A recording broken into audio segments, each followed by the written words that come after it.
Super താരങ്ങൾ ഇല്ലാത്ത ഇത്തവണത്തെ ഓണം സൂപ്പറാവുകയാണ്. തിയേറ്ററുകളിൽ മികച്ച അഭിപ്രായം നേടിയിരിക്കുകയാണ് ടോവിനോയുടെ അജയൻ്റെ രണ്ടാം മോഷണവും ആസിഫ് അലിയുടെ കിഷ്കിന്ദ കാണ്ഡവും.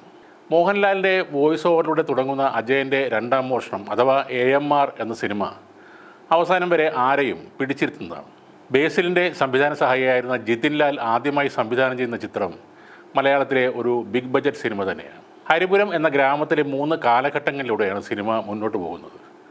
ആ നാട്ടിലെ എല്ലാവരും ആരാധനയോടെ കാണുന്ന ചിയോതി വിളക്കാണ് ആ നാടിൻ്റെ ഐശ്വര്യം. കാലങ്ങൾക്ക് മുമ്പ് ചിയോതി വിളക്ക് മോഷ്ടിച്ച മണിയൻ്റെ പാരമ്പര്യം ജനിച്ചപ്പോൾ മുതൽ കൂടെയുള്ള ആളാണ് അജയൻ. നാട്ടിലെന്ത് മോഷണമുണ്ടായാലും ആളുകൾ സംശയിക്കുന്ന അജയൻ താൻ എല്ലാ കള്ളൻ എന്നറിയിക്കാൻ ശ്രമിക്കുന്നതും അതിൽ നേരിടേണ്ടി വരുന്ന വെല്ലുവിളികളുമായി സിനിമ മുന്നോട്ട് പോകുന്നു.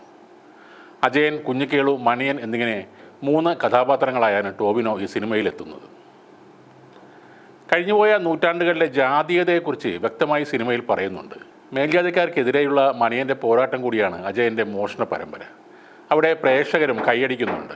ഈ ഓണക്കാലത്ത് പറ്റിയ ഒരു കംപ്ലീറ്റ് പാക്കേജ് തന്നെയാണ് അജയൻ്റെ രണ്ടാം മോഷണം. അടുത്ത പ്രതീക്ഷ നൽകുന്ന ചിത്രമാണ് കിഷ്കിന്ദ കാണ്ഡം. പേര് പോലെ തന്നെ വളരെ വ്യത്യസ്തമായ ഒരു സിനിമ. ദിൻജിത്ത് അയ്യത്താൻ സംവിധാനം ചെയ്ത സിനിമയാണ് കിഷ്കിന്ദ കാണ്ഡം. ഈ വർഷമെത്തിയ മികച്ച ത്രില്ലർ ചിത്രങ്ങളിൽ ഒന്ന് തന്നെയാണ് ഈ സിനിമ.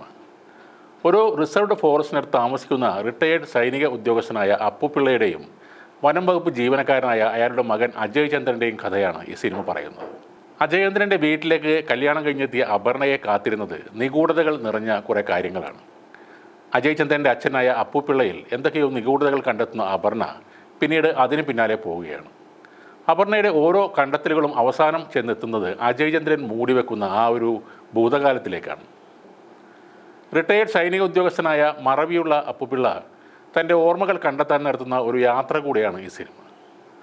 സാവധാനം സഞ്ചരിക്കുന്ന എന്നാൽ അടുത്ത നിമിഷം എന്താണെന്ന് പ്രവചിക്കാൻ കഴിയാത്ത ഒരു ത്രില്ലർ ഡ്രാമയാണ് കിഷ്കിന്ദ കാണ്ഡം. ഹേമ കമ്മിറ്റി റിപ്പോർട്ടിന് പിന്നാലെയുണ്ടായ വിവാദങ്ങളിൽ തലതാഴ്ത്തി നിന്ന മലയാള സിനിമ വീണ്ടും തല ഉയർത്തുകയാണ് ഈ ചിത്രങ്ങളിലൂടെ. സൂപ്പർ താരങ്ങളുടെ സിനിമകൾ ഇല്ലെങ്കിലും ഇവിടുത്തെ സിനിമയ്ക്ക് ഒന്നും പറ്റില്ലെന്ന് വീണ്ടും തെളിയിക്കുകയാണ് ആസിഫ് അലിയും ടോവിനോയും.